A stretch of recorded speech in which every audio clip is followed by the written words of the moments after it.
السلام عليكم ورحمة الله وبركاته. أهلا بكم في تجربة شراء جديدة لنوع من أنواع الشامبو والبلسم. أول مرة أشوفهم بحياتي، ولقيتهم في مكان كده مختلف، مكان جديد فاتح في الرياض في السعودية طبعا. فتعالوا نتكلم عنهم كده ونبص عليهم كده عن قرب ونشوف التجربة كانت عاملة إزاي ونشوف الأسعار ونشوف جبناهم منين. يلا بينا. تمام يا جماعة، ادي النوع الشامبو والكونديشنر او البلسم. تعالوا نشوف الاول اللي هم الصناعه ايه. ده الشامبو ومكتوب عليه زي ما حضراتكم شايفين كده فريش كول. اوكي، شامبو كرياتين او شامبو الكرياتين زي ما انتم شايفين. الحجم 750 ملي. الصناعه ميدين سبين، اسباني. ده اسباني يا جماعه. تمام. ادي التفاصيل بتاعته، الاكسباير ديت انتاج 22، صلاحيه لغايه 27.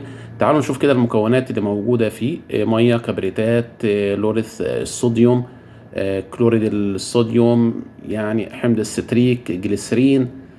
ادي زي ما حضراتكم شايفين، لان الناس بتسالني على المكونات اللي موجوده في الشامبو بشكل مستمر. فادينا شفنا المكونات اللي موجوده في قلب الشامبو والحجم والصناعه.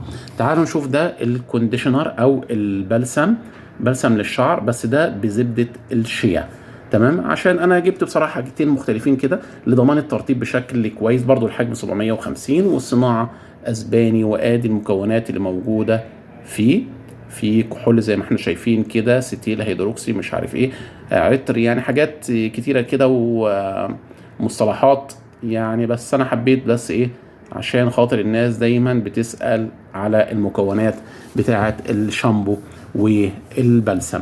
طيب، الاحجام 750 ملي، احجام كبيره بصراحه. الاسعار مش هتصدقوا، السعر 5 ريال 75 هلله، يعني ب 6 ريال الا ربع. 5 ريال 75 هلله، والحجم 750 ملي. مقارنه مثلا ببنتين، بدوف، بالحاجات دي كلها، بيكون الحجم زي ما احنا عارفين بيبدا من في 400 ملي في الشامبو او البلسم، وبيكون السعر حوالي 20 ريال. فما يكون ده ربع السعر. عن تجربه، في حاجه انا مختلفه بصراحه. اول ما جيت استخدم النوع ده من انواع الشامبو او الكونديشنر او البلسم ده، الشامبو لقيته او حسيته ان هو الملمس بتاعه خفيف، او السائل الليكويد بتاعه خفيف شويه. فده خلاني بصراحه عملت حاجه كده مختلفه، وهي فكره ان انا اما باجي استخدمه بقيت اجيب شويه من الشامبو واحط عليهم كمان شويه من البلسم، والاثنين في ايدي. وطبعا ببدا استخدمهم على الشعر. طبعا انا شعر قصير زي ما انتم عارفين كده، او زي ما انتم شايفين، ولسه حلقه كمان يعني جايبه على الايه، على الاسفلت.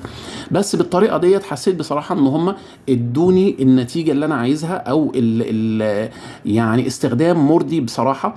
وما حسيتش ان انا يعني بستخدم حاجه سيئه او حاجه رخيصه او الكلام ده كله، بل بالعكس. يعني اما انا بستخدم فيهم بقالي شهرين، وزي ما انتم شايفين كده الاوزان اهي تقيله ولسه مليان، مع اني بستخدمهم بشكل مستمر وبشكل كتير. جبتهم منين؟ من مخازن العنايه. ودي محلات او ستور كبير جدا في جميع حاجات او منتجات العنايه بشكل كبير، عامل زي كارفور كده، بس هو بس يكون متخصص بس في منتجات العنايه بالشعر والبشره والجسم، كل الكلام دوت.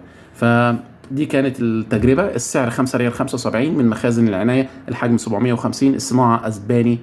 وشكرا لكم على مشاهدتكم الفيديو. استنونا في فيديو جديد وتجربه جديده.